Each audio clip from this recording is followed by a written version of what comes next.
Nouveau numéro de Reporter, le magazine de grands reportages de la rédaction de France 24. C'est un raz-de-marée qui fait trembler les États-Unis. L'addiction au fentanyl. Au départ, c'est un médicament antidouleur ultra puissant, destiné aux malades du cancer, mais détourné de son usage, le fentanyl devient une drogue 50 fois plus puissante que l'héroïne et qui fait déjà des ravages dans les rues des villes américaines. Au Mexique, de l'autre côté de la frontière, c'est toute une économie qui s'organise autour de cette drogue de synthèse, facile à produire, plus besoin de communautés rurales pour cultiver l'opium, et extrêmement lucrative. Aujourd'hui, nous vous emmenons dans cet univers du narcotrafic mexicain en plein bouleversement. C'est un reportage de Laurence Cuvillier et Mathieu Commun pour France 24.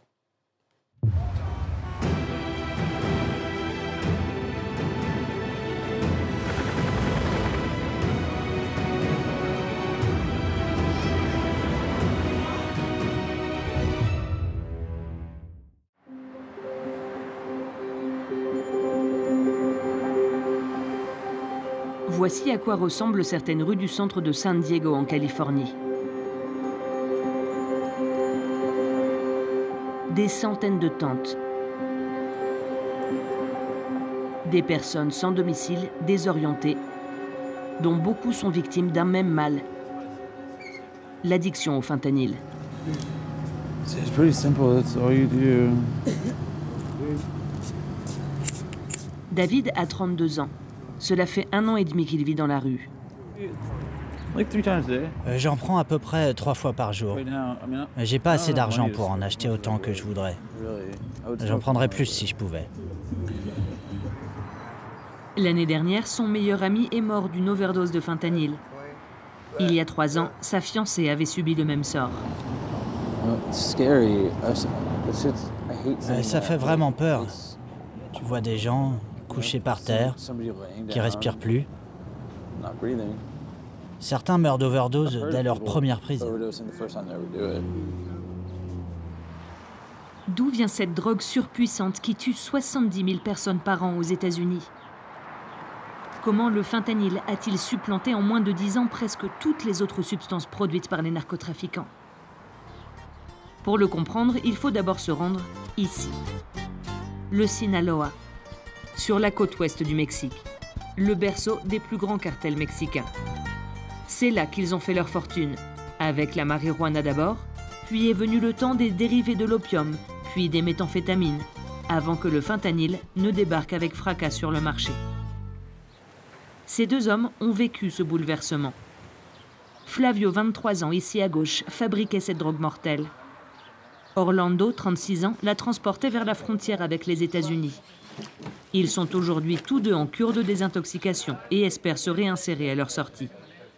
Avec eux, nous allons retracer la route du fentanyl au Mexique. J'ai vu le fentanyl arriver en 2017. Ça a été comme une épidémie. On a commencé à voir des morts partout. Flavio n'a jamais consommé de fentanyl, mais travailler à son contact aurait pu le tuer. Au début, j'étais chargé de faire les paquets de pastilles pour les envoyer aux États-Unis. Mais j'ai commencé à avoir des problèmes. C'est une substance qui est toxique par simple contact avec la peau. Tu en sens les effets. On connaît très bien les dangers, mais ça n'importait pas. Tous les matins, j'arrivais le premier pour faire les paquets de pastilles, parce que j'avais besoin de cette sensation.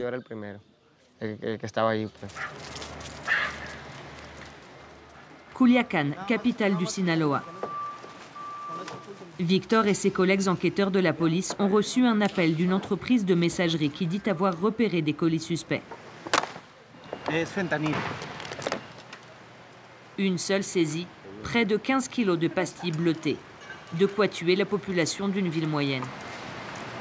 Marcaje positivo. Esos aseguramientos son muy frecuentes. Ces saisies sont très fréquentes. On fait 2 ou 3 contrôles par semaine et la majorité sont positifs. En la mayoría de las ocasiones son positivos. O sea, ya no se preocupan. Ils ne se donnent même plus la peine de les cacher. Ils comptent sur les grandes quantités qu'ils envoient pour que la majeure partie passe entre les mailles du filet. Et c'est un casse-tête pour Victor et son équipe. Le fentanyl pur n'est pas considéré comme une drogue, mais comme un analgésique surpuissant utilisé avec la plus grande prudence dans le milieu hospitalier. Il est importé de Chine, tout comme les autres ingrédients qui composeront les pastilles, dont aucun, pris séparément, n'est illégal. Les saisies qu'on fait sont des saisies de produits finis, de pastilles qui sortent du laboratoire vers la clientèle. Avant le laboratoire, ce sont des ingrédients qui circulent en petite quantité. Et ils sont difficiles à repérer pour nous. Et se confondent avec n'importe quel ingrédient pharmaceutique. On a beaucoup de mal à les localiser.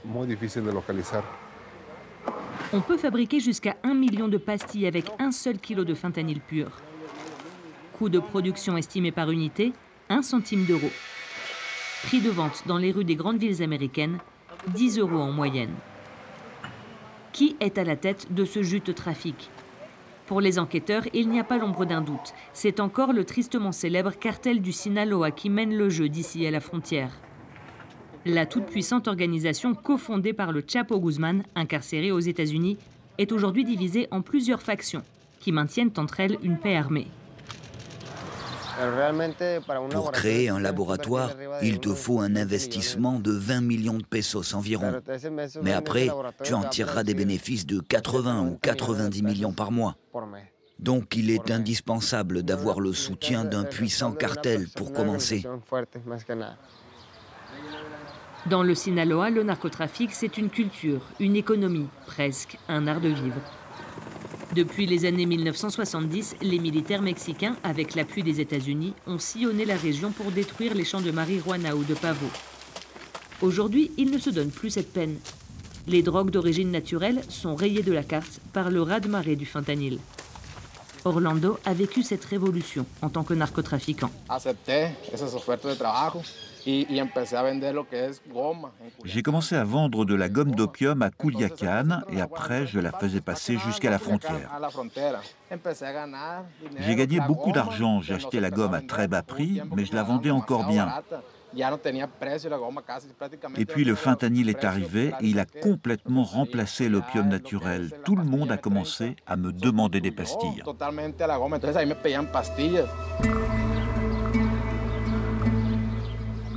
Tout passe au synthétique. Plus besoin de main-d'œuvre dans les campagnes, plus besoin d'attendre la saison des récoltes. Et ce sont les bénéfices du narcotrafic qui s'envolent, alors que les revenus des communautés rurales s'effondrent. Juan José vient prêter main forte dans l'une des dernières parcelles de pavot de la région. Il y avait 4 parcelles, mais il ne me reste plus que celle-là. Le prix s'est effondré. Maintenant, la gomme vaut 7 pesos le gramme. Et les fertilisants sont très chers.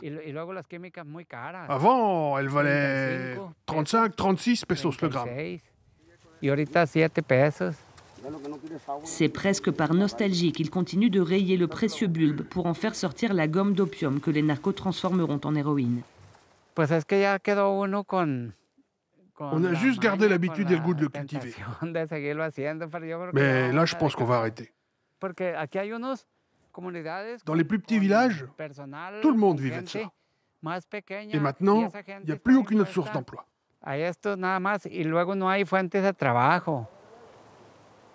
Ici, à Surutato, on espère que ces jolies montagnes, débarrassées de leurs champs de pavot, pourront bientôt attirer les touristes. En attendant, Juan José retourne lui aussi à des cultures traditionnelles, comme la pomme de terre. Au prix du marché, c'est plus rentable de semer de la pomme de terre que du pavot maintenant.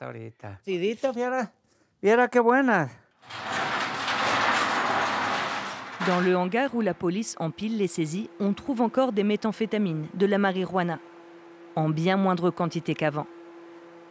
Le fentanyl, quant à lui, est stocké à part à cause de sa grande toxicité.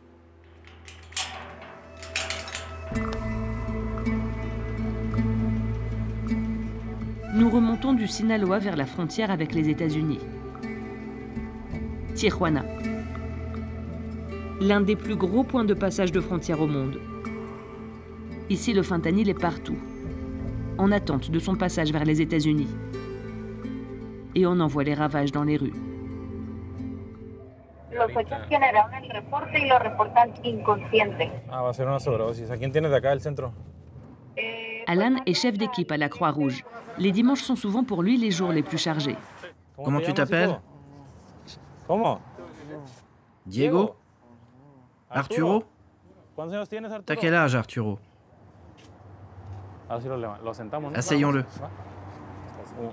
Il est 4 heures de l'après-midi. Il vient de traiter son 7e cas d'overdose de la journée. L'homme est sonné. Son ami, qui a pris la même substance que lui, est sous surveillance. Moi, je pensais que c'était de la cocaïne. Mais c'était autre chose apparemment? Oui. Ça t'était déjà arrivé? Non. Tu consommes du fentanyl? Non, jamais. Je ne savais pas. Je crois qu'ils nous ont vendu autre chose. Heureusement, Alan a sur lui l'antidote qui lui a permis de sauver des centaines de vies. On y va.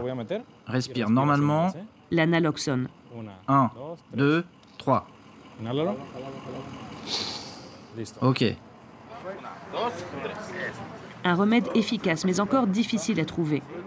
Alan en profite pour laisser quelques doses aux pompiers de la ville.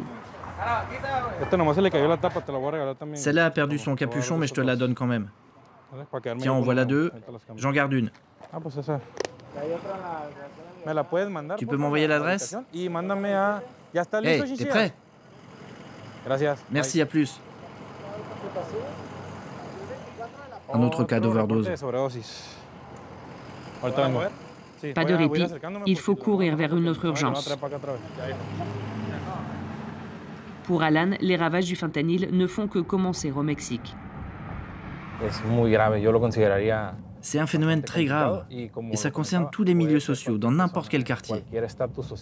On a eu des cas d'overdose d'enfants. Quel intérêt ont les narcotrafiquants à tromper leurs clients sur la marchandise vendue? C'est Flavio qui nous donne la réponse. On pouvait moudre les pastilles de fentanyl et ça en faisait une poudre qui ressemblait à de la cocaïne. Et parfois, certains lots de fentanyl étaient mal dosés et invendables tels quels. Mais pour ne pas perdre l'investissement que ça représentait, on en faisait de la poudre et on la vendait en disant que c'était de la cocaïne. Pour élaborer les pastilles, les narcos ajoutent les ingrédients les moins chers afin de diminuer les coûts de production. Soude caustique, mort au rat, pastilles hormonales pour le bétail. Le fentanyl pur représente moins de 2 mg par unité. Le fentanyl est arrivé sur le marché et n'en sortira plus. Ils produisent des millions de pastilles par jour. Des millions. Rien ne va pouvoir arrêter ça. Flavio affirme qu'il fabriquait à lui seul entre 200 000 et 300 000 pastilles par jour. Si le dosage est mal fait, tu peux mourir avec une seule pastille dès ta première prise. Le danger de l'overdose à chaque prise. Le Mexique, autrefois simple pays de fabrication et de transit, devient consommateur lui aussi. De plus en plus de paquets saisis par la police ne sont plus en partance vers les États-Unis, mais vers l'intérieur du pays. L'ère de cette drogue surpuissante semble n'en être qu'à ses débuts.